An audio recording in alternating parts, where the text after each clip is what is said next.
Sports Talk Mississippi will be in Corinth today for the annual Slugburger Festival. It's a fun day of music, fun, and of course, the Slugburgers we were talking about earlier today. Hattiesburg Mayor Toby Barker is joining me on SuperTalk Mississippi. Mayor, it's great to see you or have you on the show. How are you? Doing well. How are you? Thanks for having me. Yeah, you ever have a Slugburger? I have not. I had not either. I'm a coast guy and lived in Hattiesburg. Apparently, Lance told me it's a North Mississippi thing, but it sounds delicious. They do a lot of things interesting up there in the north part of the state. So I think Lance told you off the air. We had a text on the C-Spire text line from somebody thinking about moving to Hattiesburg. I loved my time in your city, and you've got a lot of great things happening that should bring more people into the city.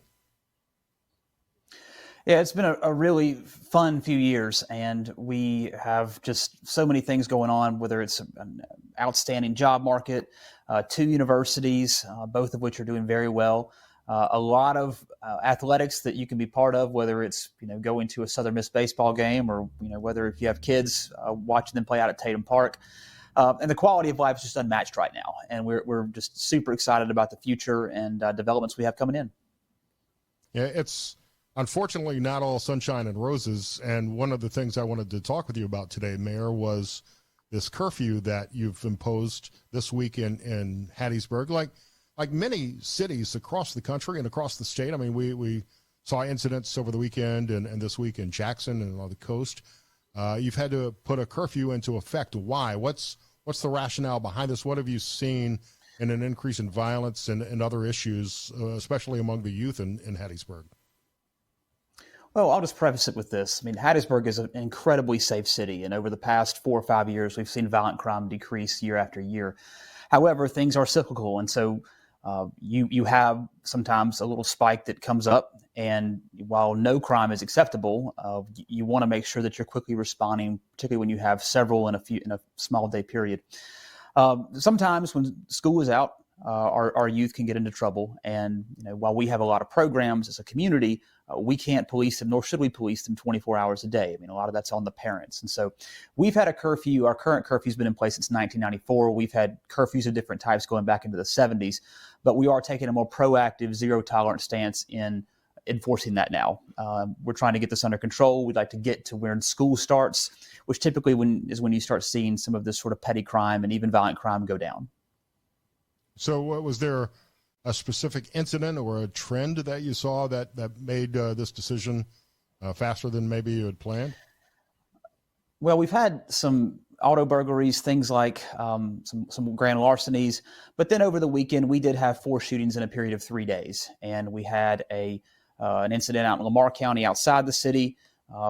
We had one over in Forest County, and there was a gathering of people in Forest County that then spilled over into the city, and so we're working to try and stifle that. It's not all of our youth; it's several things, and so trying to use as many tools as we have. But the youth curfew is obviously one of those. We want our young people to be safe. We want them home at a certain hour, so they can avoid having to be in a dangerous situation. Are there concerns, or can you point to perhaps gang activity as being because more and more kids, unfortunately, are deciding to make the poor life choice of getting involved with some of these gangs? I remember when I lived in Hattiesburg, I think it was maybe Chief Hardy Simpson. You were probably in like elementary school at the time when I was on the radio in Mississippi, but the gang task force at Hattiesburg Police was initiated, and I went on several ride-alongs and was surprised in the 90s at how quickly gangs were forming in the city.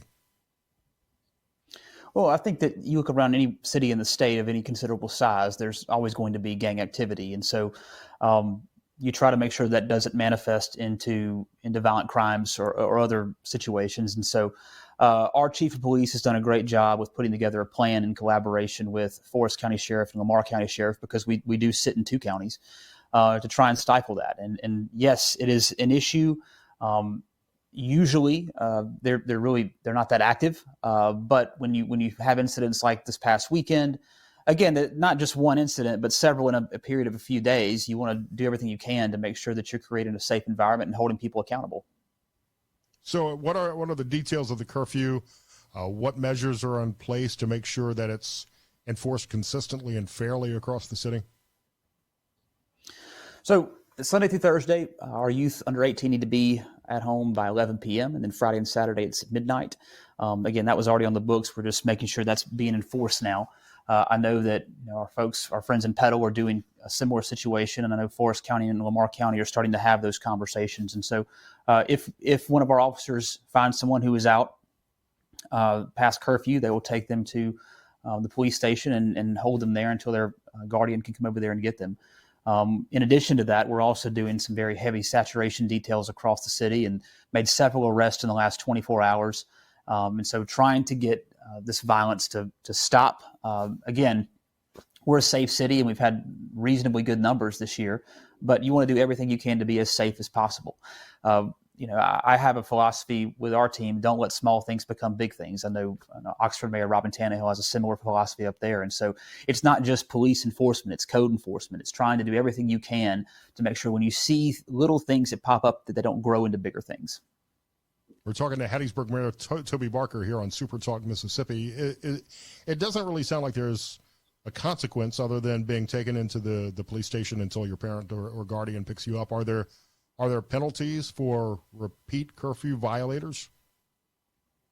Well, on the second offense, then they'll be referred to youth court. And if the parent themselves is letting the youth get out willingly, then I think there's going to be some consequences for the parents too. But again, that would go into municipal court, youth court, beyond the purview of our police department. Yeah, I'm glad you brought that up, because it seems like, as you mentioned earlier, it needs to be a parental responsibility. And if parents are allowing their kids out at 2:00 in the morning where no good ever happens at that hour, then there should be some consequences for the parents as well. Well, and our point is that, again, we provide more programming than we ever had in terms of parks and recreation. There are mentoring programs. There are so many things for our youth to do. Now, can we always do more? Of course. But in terms of making sure of knowing where your child is, knowing who they're with, knowing what they're doing, that falls on the parent and guardian. And we need our parents to step up. We need our neighborhoods to step up if they see something that's not right, to reach out to us before it becomes an issue. So I think you announced this Wednesday. Obviously, it's been in place. You're just going to enforce it more strictly now. But what's the public reaction and response been? I think the reaction has been overwhelmingly positive. I mean, everyone wants a safe community, regardless of what neighborhood, regardless of background. People want the same thing, and that's just to be safe, and they want their kids to come home safe too. And so it's been a very good reaction from the public. We hope that we're going to have a much better weekend this weekend and beyond. And again, we find that if we can get kids to the start of school, which for Hattiesburg Public Schools will be August 1st, in our county schools they go in a little bit earlier. But if we can get them to that date, typically you see a lot of this sort of petty crime and even some of the violent crime go down. Yeah, and as you mentioned, getting ready for back to school, just weeks away now. It's the sales tax free weekend in Mississippi, and a lot of small shops, hopefully in Hattiesburg and around the state, will benefit from people coming in to get ready for back to school time. Yes, right now, I mean, we go between the number 2 and number 3 sales tax producer in the state. Gulfport will usually take that title during the summer months of number 2. During the Christmas shopping season, Hattiesburg takes over number 2.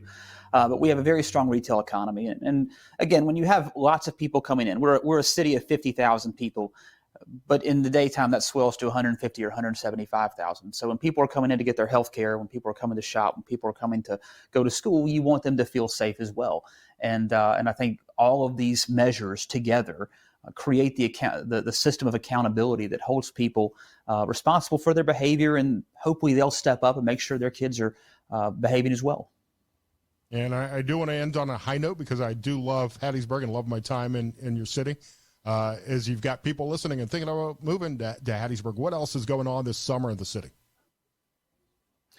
Well, I think we have the best city in the state of Mississippi, and I'm sure any mayor would say that about their town too. But I think we have a lot of evidence that backs that up here. There's a strong quality of life. There's great culture, the arts, everything, great nightlife. Of course, in the summer, we have not only our Hattiesburg Zoo, but we also have a really great water park now in its second season.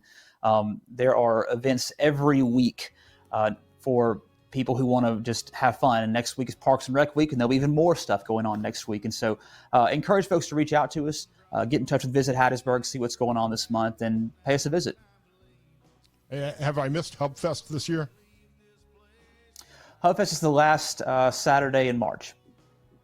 I did miss it. But there's a great football game coming at the end of August with Mississippi State, and so we welcome our friends from the north part of the state down for what will be hopefully a great debut for our new head coach. That'll be a great game. Mayor Toby Barker, it's great to see you again. Thank you for your time. Thank you.